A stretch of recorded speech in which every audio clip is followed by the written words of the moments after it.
Hello there guys, and welcome back to the channel. So in today's video we are going to be talking about an issue that has persisted in the game over, I'd say, several 5-6 years, but I think it is getting progressively worse, and it entirely depends on the way you like to play the game. But for me personally, it has been gradually chipping away from, let's call it, fun of the game. And that is kind of expressed with a lot of things that Kabam is currently doing and adjusting and changing. And it's called micromanaging fun. All right, I have several plans that I want to discuss because we can see that Kabam has been constantly, for the last, I'd say, 5-6 years, trying to limit players and manage exactly what you're supposed to do in every aspect of these areas in the game.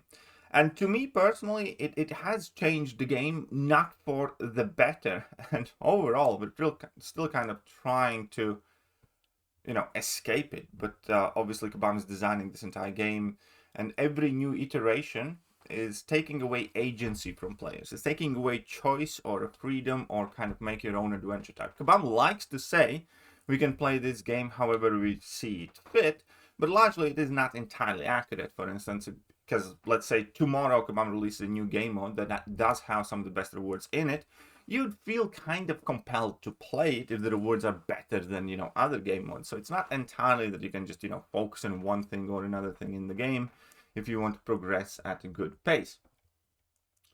So this is not a state of the game video. State of the game video is a rant I do plan on recording, hopefully today, if not within a week for sure, or a couple of days.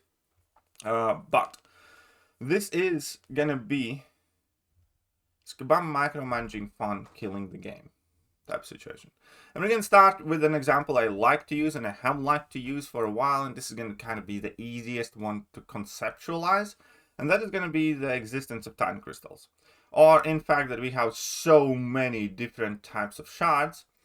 And they each buy the same thing, basically. They each buy one thing, basically, right? Or two at best. But here we can use as an example of 6 stars. We used to earn 6-star shards. Well, we still do to some capacity. And with 6-star shards, we have a choice that we can do. We can either open a 6-star crystal, or we can open a 6-star featured crystal. Now, at a heyday, when 6 stars and 6-star feature crystals were relevant and important for progression, you had a very, very real, cost associated with trying to chase the new champions, which would be a 50% premium on the crystal, as in 15,000 shards instead of 10,000 shards. Or you could choose to acquire more champions that have existed in the game for longer. And if you were newer to the game, or if you were missing a lot of 6-star champions, that was the choice for you, because, you could, with 100,000 shards, you get 10 champions, and some of them are gonna suck, but eventually some of them are gonna be good, and overall you're gonna have a bigger account, which then you can use in arena or somewhere else. And if you were bigger and chasing some specific champion, then you went to the featured, you opened 50% less crystals, and you were trying to get the exact ones. And then Kabam introduced 7-star Titan crystal. Now ask yourself, has Titan crystal made the game better for the players? No. But it is Kabam's attempt again to control the players and monetize the game in the way they see fit. Because now, when you earn 7-star crystal shards, you open 7-star crystals. You have no choice. Only choice you have is when to open them, effectively. And the same thing with Titan crystals. When you earn Titan shards, what you do, you open Titan crystal shards. Now, what has it done for our crystal opening habits? Have they gotten any better? I'd argue they have gotten significantly worse, because number one, if you have played this game for quite a while now, then 7-star crystals are kind of irrelevant to you. At best, you're trying to get 26 stones on a champion that might matter at some point, or there's 3 champions that you're looking for it. But for most part, opening 7-star crystals brings you no joy, endorphins, nothing. I could save up 10 7-star crystals, pop them open, deadpan expression on my face, and I wouldn't be kind of invested in it, because I just have just about all the 7 stars from that crystal already, and it's just not exciting. And I can't use those shards to open a different crystal in order to be chasing the newer champions. And then it's kind of similar thing with Titan Crystals already happening, where basically we are saving Titan shards for like 3 or 6 or 9 months, depending which player is. We get, a Titan rollover, and we open the crystals, and then, we're happy for a second if we do get the champions that we're after. If we don't, we keep on opening Titan crystals for a bit until we do, or decide to stop, and then again save for 3 months. That is not a great kind of like system or a place for the game to be in, because these crystals, these shards are meant to matter, and we're meant to be super invested in these. And again, at very infrequent times we are, but that is not the default state of obtaining these shards. Another knock now obviously has been Ascension, which has further degraded the value of the Titan crystal, because even if you pull a champion from a Titan crystal, you do not get any Ascension materials, which means that your champion effectively is going to be a second-class citizen to any whale that whaled out for, the premium new crystals that do come with Ascension materials, but you can only get via units or cash, basically. So even if you do get a champion that you're after now, it still comes with a caveat that, your, M'Baku or your Doctor Strange is not going to be as strong as the whale's Doctor Strange. Even if you, get him to rank 4 and 6200 as well, because they got the Ascension materials and you do not. And there's no any plan making them available to you till 2027. Ascension is a different beast, but next I do want to discuss the champion abilities. And the champion abilities here is another great example. We can take most of the new champions. Shut up and take my money. Come on. Dear Kabam, $10. Please replace my Blue Marvel. You know what? He's clearly defective. Blue Marvel Thanks. is a good example for this too. Where is that little... We can use Blue Marvel as an example. Blue Marvel is a champion that you're meant to throw 3 heavies at the beginning of the fight with, perfect tappy mechanic. First, all those tap mechanics suck, but whatever.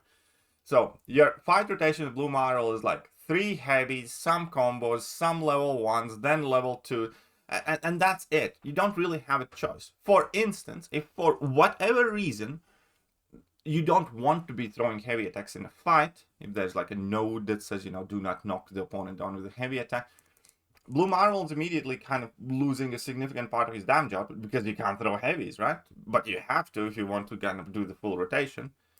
And that is the story with so many of the new champions. Again, with Lizard, you can't go just randomly, I'm going to be spamming level 2s or whatever. You have to do these exact things that Kabam has decided that you have to do, and you have very little choice in the way how you play champion or adjusting your playstyle based on the fight. And that is a hallmark characteristic of most of the new champions, and it's not so much with all the champions. And again, there are a few exceptions to it, but majority of the new champions, I don't know, we can brand new champion Pixie, for instance. I do have Pixie somewhere. Again, she's very specific in the fact that you do need to charge your heavy to evade, and then knock the opponent down, and then drop the level 1, and then, build up your charge and go to level 2. If you don't do that, you don't get the damage, or you don't get the purpose of what the champion's made for. On the other hand, for instance, we do have a champion, I don't know, like Havoc, that's ages old, and we could decide what we do with the champion, how we go, which special attacks we use. For instance, in some fights, if we needed more of the detonation damage, we can be spamming level 1s and then, throwing heavy attacks. If opponent purifies, a lot, you could be spamming level 1s and putting in feedback on the opponent, and that does damage. Then if you do need, a dot effect or something that's bypassing safeguard, you can build up your charges, throw heavy attacks, and that will quietly in the background bypass, let's say, safeguard or do energy damage or whatever. If you need one big burst of damage, build up to level 3. If you do need some differentiation in your special attacks, you can go to level 2 and, inflict damage in that way. What I'm trying to say is Havoc is much simpler. He has half as much text in his abilities, or 1/3 as much text in his abilities, but you can use him in many different ways. The same thing goes to Hyperion and a whole bunch of older champions. One of the only new champions that we have had recently that's been released and works like an old champion, which is one of the reasons why I like it, is Okoye, because again, that it doesn't really matter. You just hit the opponent, choose your special attacks, and you're fine for the most part. And you can, pick and choose how you use a champion to a degree. But it's clear that, again, with champion abilities, Kabam's trying to micromanage how we use that champion and, you know, how effectively we enjoy the game. I personally don't like that. I like to, you know, adjust things to the fights, and that's, you know, what we find versatile and valuable, and that's what I find interesting if I can figure out a different way to use a champion. But Kabam is increasingly making that impossible with their champions. The next thing where we want to talk about micromanaging fun, which again I think is bad, is definitely noticeable in story content and most of the new content released in general. Like, if you're going to take a look at any story arc in, you know, chapter 2, so to speak, and you're going to read the notes, first of all, it's going to read like a Bible. Second of all, most of the lanes here are so specific that out of 300 champions, you're effectively narrowing it down to like 3 or 4. Not only that, it also completely narrows what you're supposed to do in the fight. Doing this feels, just like with some of the champions, feels more like following cooking instructions rather than playing a game. Many of these fights feel like I am assembling IKEA furniture from a sheet. They do not feel like I am trying to do my best in a fight and I'm figuring out how am I supposed to do these things. Because again, we have all of these nodes that tell me that I need to knock down the opponent with a heavy attack when they're against the wall, and then I need to dex this and that, and or intercept to capture the node, and then I need to yada yada yada whatever. That's not a fight. That is like a test. This, you know, that sounds more like a test in school, or like, I don't know, test when you try to do your driver's license or something like that, rather than you actually being in the fighting game. And then you compare it to the story chapter, I don't know, from Act 5, Act 6. Each of the quests or each of the pieces of content had a different identity. You had your limitations, you know, for, I don't know, we can take this lane, for example, 641, everybody's using it to punch down on champions. But in 641, for example, you know, you have some basic requirements that limit you. Some of these will have something like, you know, biohazard, so you need to be able to deal with that, right? There's going to be tunnel vision. So this vaguely limits, you know, champions down to, I don't know, a quarter of a champions or a fifth or a third of champions in the game that you can use because it is biohazard, right? So fair enough. So you have a champion limitation, and then you have like tunnel vision. And here you can make a choice whether you outplay the node with alternating your combos, or you bypass the node with champion abilities. But you still have some agency. It's not like it's impossible to do one or another. And you have fairly clear set defined requirements for that fight. And if you take a look at any lane in all the content, you can make similar type of judgments. For instance, here we have energize. So you can make a choice whether you can deal with increased combat power rate on the opponents, or you can bring in some form of power control. Stun once, twice shy. Again, that's power sting. You can have a choice whether you want to play around this node or you want to bring in something that counters it. And you had a lot of effectively agency here. You could use most of the champions, or they were limited to, you know, a significant portion of the champions in game, but you chose how you approach this or how difficult you make it on yourself. And we can take a look. Next one again. You can Bane, Power Shield, Limber. Again, Power Shield is the type of node that empowers some champions much more than it does others. And you make your selections based on that and based on what your opponents are. You're not relegated to using specific 6 champions in very, very specific ways. So to me, again, on a personal level, content like this is much more fun than content like Act 8, 9 so far has been for most part. Boss fights, I think Kabam's doing a great job, by the way, so I'm not going to complain about those at all. But the general quest design, I think they're doing a atrocious job. And that is kind of visible right now when we are replaying arena challenges. For instance, the Ordeal. They made it heroes only. Okay, we have some roster limitation, but those nodes and those fights are doable with a significant, you know, amount of champions, and we can choose how we do those fights. And that, has been one of the best things released in the game recently. So it's not all content, but most of the new content that Kabam is not building from ground up right now is like that. So most of the new content that Kabam is building from ground up right now, like Act 9 or even Wheel of Fate has aspect of it. It's just not as fun because Kabam's forcing me into a very specific mold of using these specific 10 champions in this specific way, rather than me being allowed to play the game how I want it. Right, now that we have touched the content, we need to touch up the champions and what the Ascension's doing to the game, because Ascension's obviously a very significant part of why people are quitting, alongside other things, and this is going to be state of the game video material. This is from Liam's video. A dude who won Brawl, has 400,000 units in his account, is quitting alongside many of the best Battlegrounds players, alongside some of the whales, alongside some of the bigger content creators. Man, players are dropping like flies, and Kabam has to take notice.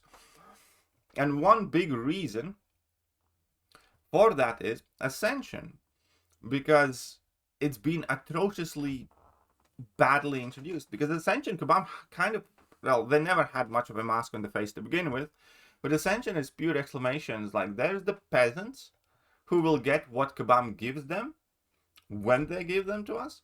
And then there are the people with disposable income who can get whatever they want, however they want, as much as they want it. And it's never been to this degree. And the big difference here is because when Kabam is selling Ascension materials in crystals of unlimited supply, that is the first time that they're doing that. Effectively, Ascension materials are rank up materials because they increase the champion strength, right?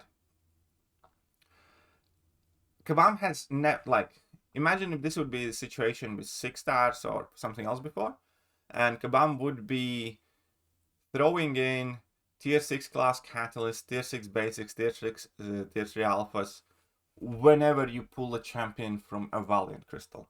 Kabam has never done that at the very least so explicitly. And that is what Ascension is. Because whenever a new champion comes out to the game now, when you can buy hundreds of Valiant crystals, they also automatically are giving you the rank up materials for that champion to increase that strength on the champion. And that is a brand new thing in the game. Not to mention that for the first time ever, there's no offset on the plan. Dear Kabam, $10. Ascension waiting for 2027 is your dumbest idea yet. And so the situation here with Kabam micromanaging the fun in the game is that unless you are a whale, you effectively only get to ascend whichever specific champion Kabam decides that you can ascend outside of the base pool. Because so far, there's no other way to earn these ascensions outside of champions. For example, Stellar Forge Starlord. So Kabam decided that, we're going to be able to ascend that Stellar Forge Starlord with a challenge. Problem is, I couldn't give less of a shit about him or the fact that he's ascended. But the fact that that is a reward, it's not a rank up material that I can, what is the best term for it? I think money is a fungible resource. So Ascension materials are not fungible. We cannot, invest that and then save something and use it somewhere else. This effectively means that we only now get to rank up champions, or that can ascend the champions, which is equals rank up basically, that Kabam decides. A similar situation with Maestro. Maestro is a better case, of being potentially useful. We can do all the Korean challenges. We can ascend Maestro, but it's not like a rank up material that we can choose even within the borders of its own class which champion we would like to rank. And for free-to-play players, this means kind of doubly bent over, because number one, not only you can't choose which champions you want to get ascended, but also you only get to ascend champions that Kabam picks for you outside of the basic champion pool, because there is no plan, you know, how this can work. And again, this is a result of Kabam obviously degrading the Titan crystals with them not giving you essential materials. This is an extension of Kabam not having any other replacement or a system how you can work towards ascending, like, you know, any given specific champions. And we're gonna have to wait until 2027 to figure this out. So Ascension itself is definitely also an expression of Kabam micromanaging our game experience to an absurd degree of which champions effectively will end up being viable further down the line, without giving us as much of a, not as much, at least of a choice of like which class champions we could rank up or something. And a last, and the actual kind of reason why I did decide to make this video in the first place, it is because Kabam's doing the same thing with gameplay mechanics, and they are intentionally, again, and this is fundamentally ideologically opposing my idea of fun in the game, for instance, or my wishes for the game, how it would be. That is how they are, you know, treating the echo damage, what they did with the Daunted and stuff like that. And it all comes down to ideas that we consider this is the problem, because effects that increase or decrease all damage dealt are by far the most even way to scale output across a wide variety of the champions and cases. Just providing attack rating, like with the power shield node, is less effective if champion already has furies or attack increase in their kit. And this was kind of like the thing that, again, inspired this entire video or a rant, because that is what I would want. Because from Kabam's point of view, they see that this is a problem because they want a way to evenly increase and scale damage output across a wide variety of champions and, you know, case and game modes. And that is good for them because they gain a controlled environment. You know what is significantly less fun than a completely controlled environment? You know what is more fun? When we have champions that interact with nodes significantly differently. And Power Shield is a great example. Power Shield turbocharges, I don't know, Kate Bishop, and it turbocharges Longshot, and it turbocharges Mr. Sinister, and a whole bunch of champions, for example. And all of a sudden, those champions become like crazy good. And then there's like a very, again, big subset of champions that maybe used to suck, but thanks to an interaction with the node, they become amazing. And that kind of ensures these fluctuations where champions are looked at differently. For instance, bad champions can become good under... Watch your mouth, James. $10. I stand on business. Smiley face emoji.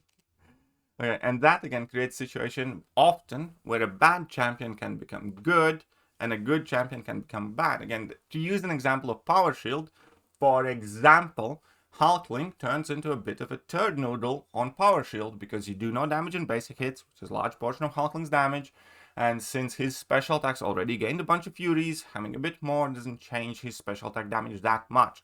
So overall, Hulkling is less valuable on Power Shield because of these node interactions. And then there are a lot of champions that, you know, are significantly worse than Hulkling, but, you know, become great for Power Shield. And that creates this place where we can experiment, where we can test and, you know, find different interactions and find things that, you know, are cheesy and bypass each other and interact in different ways. And we find it fun because it's a game. We're meant to find, you know, weird things and then benefit from them and then, you know, enjoy it. But Kabam fundamentally says like it's bad for us because we can't control it fully, and they're actively, again, taking that away with every aspect that I just laid out in this video. With the new game mechanics and rank up mechanics like Ascension, with the content where they are creating completely controlled environment where they tell us which champions to use and how we're meant to use them. They're doing that with champion abilities themselves, where they're taking away our ability to, you know, use champion in different ways, where, again, when using a champion like Blue Marvel, it's kind of like assembling IKEA furniture. You do this, that, and then something happens, rather than you just being able to play the game. And they have done it even with our crystals, where we don't have a choice how we use our shards, because Kabam wanted another way to monetize things in the game. And now they're doing that with game mechanics as well. So I know this has been a long rant, but it is something that I wanted to kind of like put out there, because to me, every single one of these changes, every single one of these champions, every single one of these quests, they are taking a little bit of life away from the game. They are making the game less fun. Now, there are still aspects of the game that I absolutely love, and I want to make that clear. There are things that Kabam has done right. There are some champions that Kabam has made, you know, fun and interesting, and so on. It's not all doom and gloom. And it's not like this, for instance, the echo damage mechanic is something that in itself is making me, I absolutely hate Kabam and everything about it. No, this is just another one of those things that is making the game a little bit less for me. A little bit less fun, a little bit less interesting, a little bit, you know, less enjoyable. And the real danger is because these things are adding up and they are compounding, and then they are joined by issues of AI, quality control issues with the bugs, and, you know, shitty releases like Ascension launch that is completely unthought of.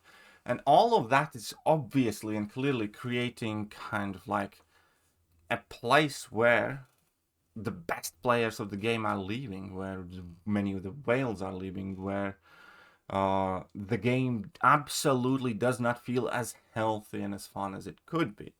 And for me, on a personal note, MCOC is not necessarily longer my main source of income as well, and so I have been like pondering the things that I do want to do, and I absolutely do not want to stop playing.